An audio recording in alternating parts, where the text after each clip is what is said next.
जय भीम. काय नाव आपलं? विद्या सुरेश नगरे. काय होतंय तुम्हाला? मला सायटिकाचा त्रास आहे. आता 2 वर्ष झाली काम करत नाही. बसायला उठायला त्रास होतो आणि हात टेकल्याशिवाय उठता येत नाही, बसता येत नाही. अजून थॅलेसेमियाचा पण त्रास आहे. अजून मी तुमचा हात चेक केल्यानंतर मी काय सांगितलं? संधिवात आहे. संधिवात आहे का नाही? आहे. किती वर्षापासून? संधिवात 15 वर्ष झाली. हे लपवलं का नाही तुम्ही?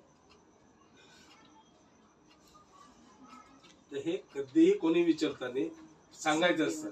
तर आम्हाला ते कळतं. तुम्हाला काय काय प्रॉब्लेम, संधिवातचा प्रॉब्लेम, तुम्हाला कॉन्स्टिपेशनचा प्रॉब्लेम, तुम्हाला पोटाचा ऍसिडिटीचा प्रॉब्लेम आहे. हे सगळे प्रॉब्लेम मी सांगितले. जरा चालून दाखव बरं जरा.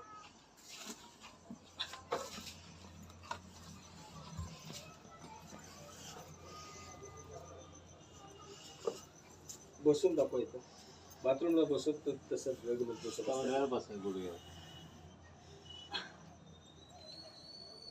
बसायला पण त्रास होतो. हो. उठा. बस. हा 15 वर्षापासूनचा त्रास आहे तुमचा. हो. मी ट्रीटमेंट देईल, त्रास झाला तर सहन करणार का? करेल. आणि मी जे व्यायाम जे सांगेल, जो व्यायाम सांगेल, तो व्यायाम जर नाही केला तर दुसरी ट्रीटमेंट देणार नाही. नाही करते ना. व्यायाम करावा लागेल तुम्हाला. करते. दुखेल. आणि एका ट्रीटमेंट मध्ये काय 15 वर्षाचं दुखणे एका दिवसात बरं होत नाही. त्याला बरेचसे ट्रीटमेंट घ्यावं लागेल. ट्रीटमेंट घ्यायला तुम्हाला स्वतःला एका ट्रीटमेंट मध्ये फरक पडला तर दुसऱ्या ट्रीटमेंट बद्दल विचार करू.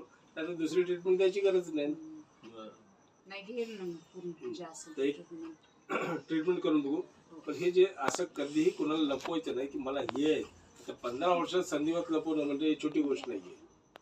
लपवलं नाही. ऍक्च्युली रामदेव बाबाचं औषध मी 10 वर्ष घेतलं होतं. मग त्यानंतर थोडा मला फरक जाणवला. मग आता 2020 पासून जास्त त्रास मला कळतंय ना. हो.